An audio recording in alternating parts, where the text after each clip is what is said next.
దావీదు కొడుకు చచ్చిపోయాడండి. చచ్చిపోయిన తర్వాత దావీదు పునరుత్థానం నమ్ముతాడని నేను ఎలా చెప్పగలుగుతున్నానంటే, దావీదు కొడుకు అనారోగ్యంతో ఉన్నప్పుడు భోంచేయడు, ఉపవాసం ఉంటాడు, ప్రార్థన చేస్తాడు, బక్క చిక్కిపోతాడు. దావీదు చాలా విచారంతో ఉంటాడు.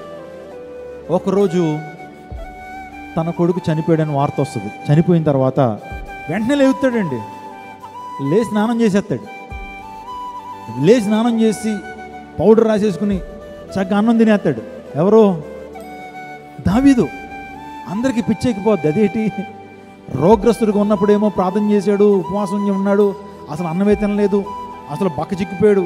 కొడుకు చచ్చిపోయాడు అనేటప్పటికీ ఏం చేస్తున్నాడు, స్నానం చేసేసాడు, ఉపవాసం ఆపేసాడు, చక్కగా భోజనం చేసేస్తున్నాడు, చక్కగా విందు భోజనం చేసేస్తున్నాడు. ఏమైంది దీనికి అని అంటే, దావీదు చెప్పిన మాట ఏంటి తెలుసా? నా కొడుకుని నేను మరలా చూస్తాను. హల్లెలూయా. నా కొడుకుని నేను మరలా చూస్తాను.